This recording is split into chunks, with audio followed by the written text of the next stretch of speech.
The Tale of Mrs. Tittlemouse by Beatrix Potter. Once upon a time there was a wood mouse, and her name was Mrs. Tittlemouse. She lived in a bank under the hedge. Such a funny house! There were yards and yards of sandy passages leading to storerooms and nut cellars and seed cellars, all amongst the roots of the hedge. There was a kitchen, a parlour, a pantry, and a larder. Also, there was Mrs. Tittlemouse's bedroom, where she slept in a little box bed.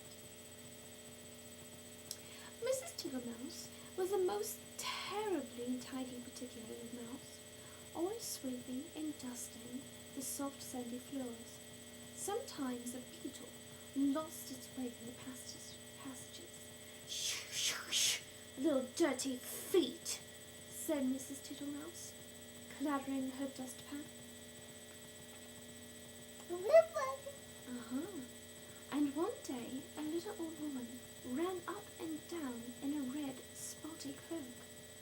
"Your house is on fire, Mother Ladybird. Fly home, home to your children." Another day, a big fat spider came into the shelter from the rain. "Beg pardon, is this not Miss Muffet's? Go away, you bald-backed spider, leaving ends of cobweb all over my nice clean house." She bundled the spider out at the window. He let himself down the hedge with a long, thin bit of string. No, I hate spiders. Mrs. Tittlemouse went on her way to a distant storeroom to fetch cherry stones and thistledown seed for dinner.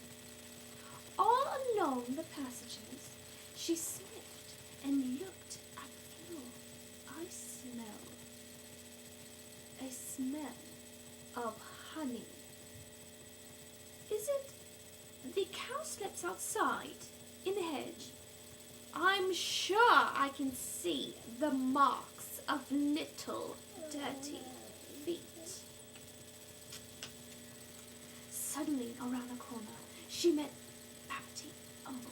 "Zzz, zzz, bzz, bzz," said the bumblebee. Mrs. Tittlemouse looked at her severely. She wished she had a broom. "Good day, Babbity Bumble. I should be glad to buy some beeswax. But what are you doing down here? Why do you always come in at the window and say zizz, bizz, bizz?" Mrs. Tittlemouse began to get cross.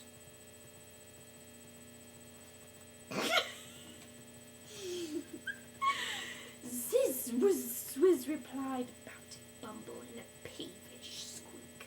She slid down the passage and disappeared into a storeroom which had been used for acorns.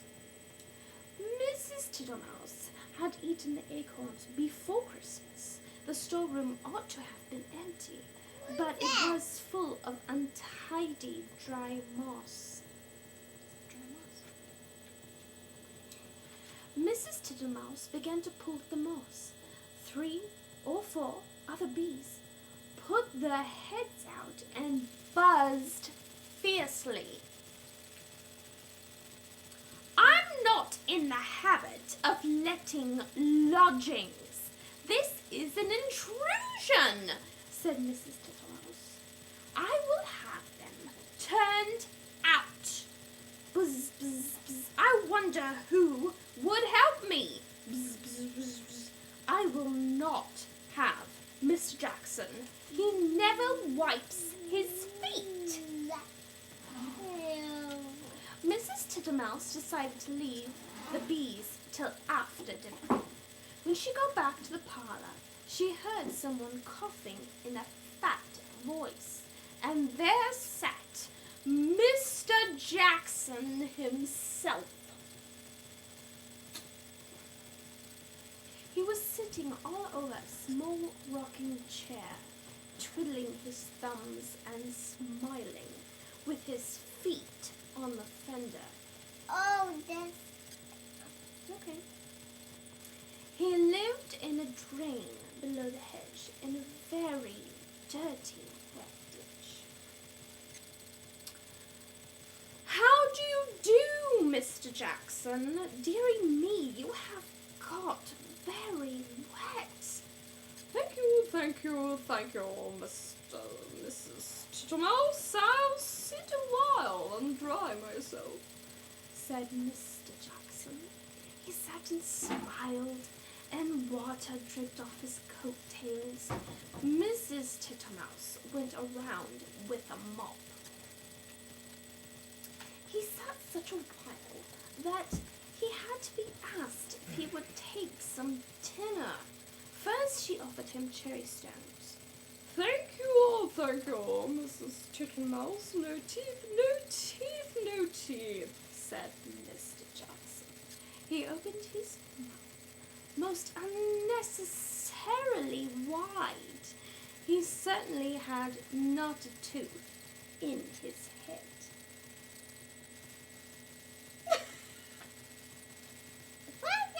Mouse. Then she offered him thistledown seed. Tiddly, widdly, widdly, poof, poof, said Mr. Jackson. He blew the thistledown all over the room. Thank you, Mrs. Tittlemouse. Now that I really should like would be a dish of honey. I am afraid I have not got any, Mr. Jackson, said Mrs. Tittlemouse. Tiddly, widdly, widdly, Mrs. Tittlemouse, said the smiling Mr. Jackson.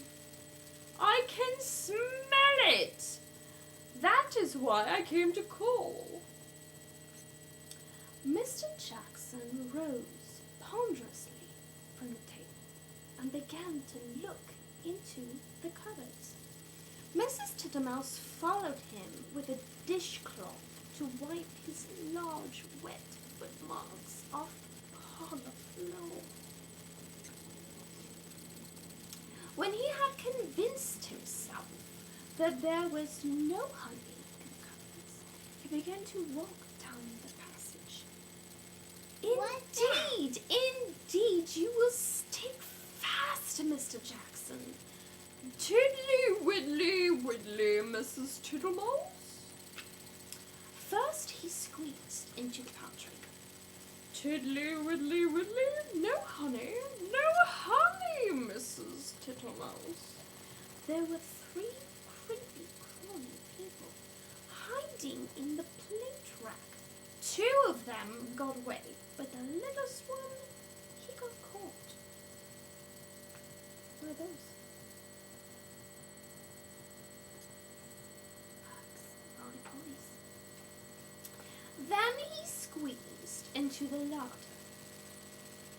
Miss Butterfly was tasting the sugar, but she flew away out of the window. Tiddly, widdly, widdly, Mrs. Tittlemouse, you seem to have plenty of visitors. And without any invitation, said Mrs. Thomasina Tittlemouse. They went along the sandy passage. Tiddly, widdly, buzz, whiz, whiz. He met Babty round the corner and snapped her up and put her down again. I do not like bumblebees. They are full all over of bristles, said Mr. Jackson, wiping his mouth with his coat sleeve. Get out, you nasty old toad! Shrieked Babty Bumble. I shall go distracted, scolded Mrs. Tittlemouse. She shut herself up in the nut cellar while Mr. Jackson pulled out the bee's nest. He seemed to have no objection to stings. When Mrs. Tittlemouse ventured to come out, everybody had gone away. But the untidiness was something dreadful. Never did I see such a mess. Smears of honey and moss, thistledown, and marks of big and little dirty feet all over my nice clean house. She gathered up the moss and the remains of the beeswax. Then she went out, fetched some twigs to partly close up the front door.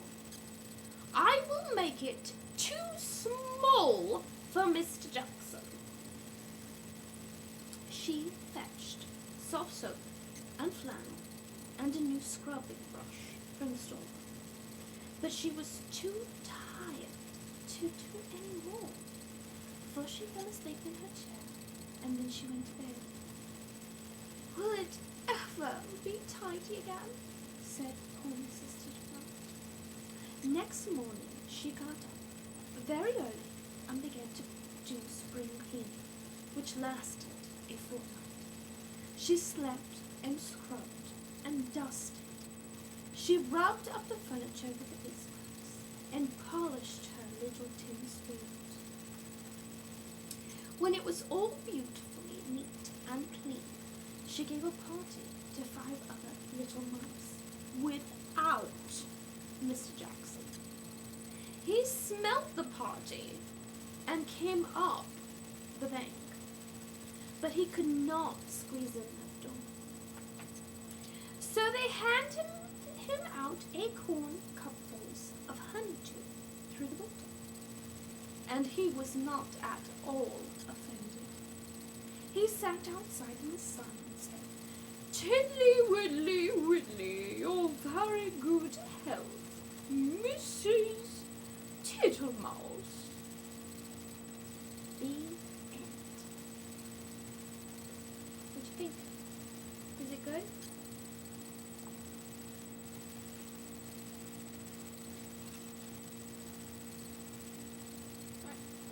Mama,